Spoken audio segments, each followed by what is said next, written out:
Bismillahirrahmanirrahim. Assalamualaikum warahmatullahi wabarakatuh. Hello everyone, welcome to our podcast today. We are students from the Information System Study Program at Universitas Bina Sarana Informatika. Today we are going to discuss the topic very closely to our daily lives, but from the academic perspective. I am Fikri as the host for our first topic, and sitting next to me is my partner Fahri. How are you doing today, Fahri? Hi, I'm doing great, thank you. I'm really excited to be here and discuss this amazing topic with you today. Okay, awesome. Let's dive right into our first topic, the internet. As information system students, we use it every single day.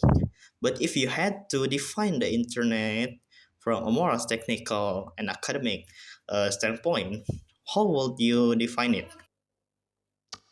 While looking at academical, the internet is not just an application or social media. It is a massive global network of interconnected computer and server. It has the standard internet protocol suite, or what we know as TCP or IP, to communicate instantly. It allows data to be transferred seamlessly across borders in milliseconds. It's the ultimate backbone of modern infrastructure. Okay, that's a great definition. It really is the backbone. Now, because it grows so fast, what do you think is the biggest challenge of internet development today? It's about the security, the infrastructure, or maybe a digital literacy. That's a tough question. But I think a mix of cybersecurity and digital literacy. As technology advances, data breaks and cyber attacks are becoming more sophisticated. We see news about the data leaks all the time, but on the other side, many internet users still lack digital literacy. This easily fall for scams or spread fake news. So building a fast internet infrastructure is one thing, but scoring it in education, the user is a whole different challenge. Okay, I completely agree. Having a super fast internet is useless if the users keep getting pissed or scam. Speaking of users, how do you think we, as information system students, should leverage the internet for our future career? As is talent, we are positioned right between business and technology. We solve this customer of the internet. We need to be the problem solver. We can use the internet to learn cloud computing, analyze big data, or build secure web applications. The internet gives us access to global knowledge, like open source repositories and online certification. If we leverage it correctly, we can complete global reform our room. Okay, that's highly motivating. So, to sum up, the internet is a powerful tool, but it require a high level of responsibility. Yeah. Security awareness and continuous learning from our side. Okay, thank you, Fahri, for the insightful perspective on the internet. My pleasure right now. For our second topic, we are going to switch roles. I will be taking over as the host and you will be the guest speaker. Let's move on. Okay, let's go.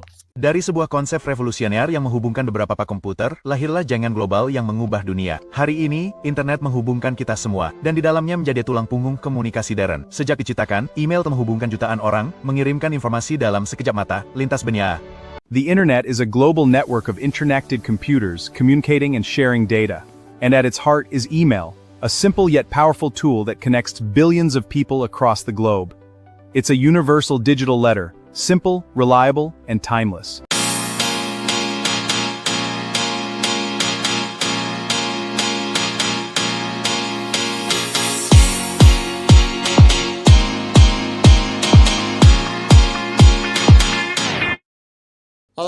welcome back to the second segment of our podcast. Okay. Now, I'm your host, Fahri, and I'm joined by Fikri as our guest speaker.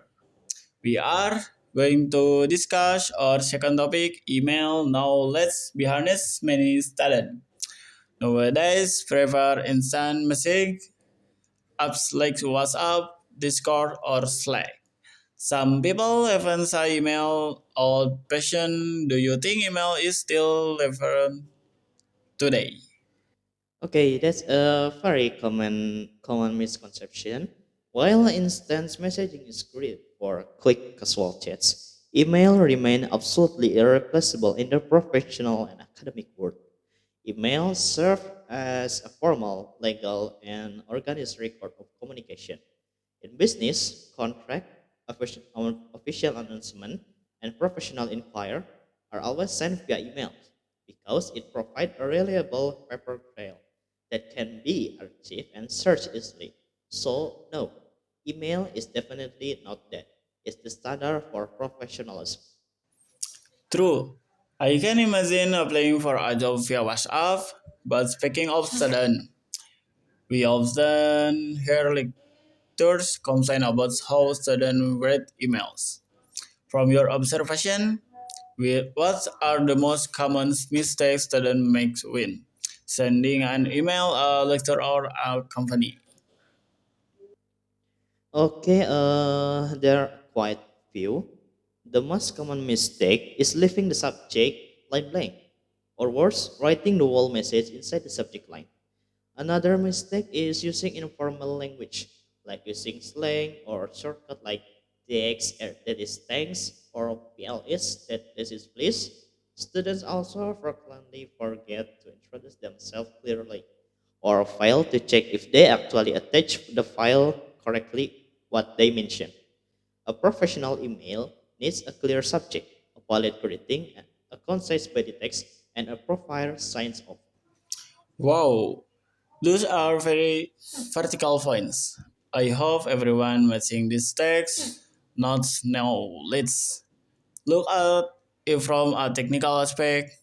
Since we just talked about internet security earlier, what are the security risks that we saw we are often using email? Email is actually one of the primary target for cyber criminal, mostly through phishing attacks. This is where hackers send fake emails pretending to be a bank, a university, or a company, asking you to click a malicious link or download the infected attachment they sent.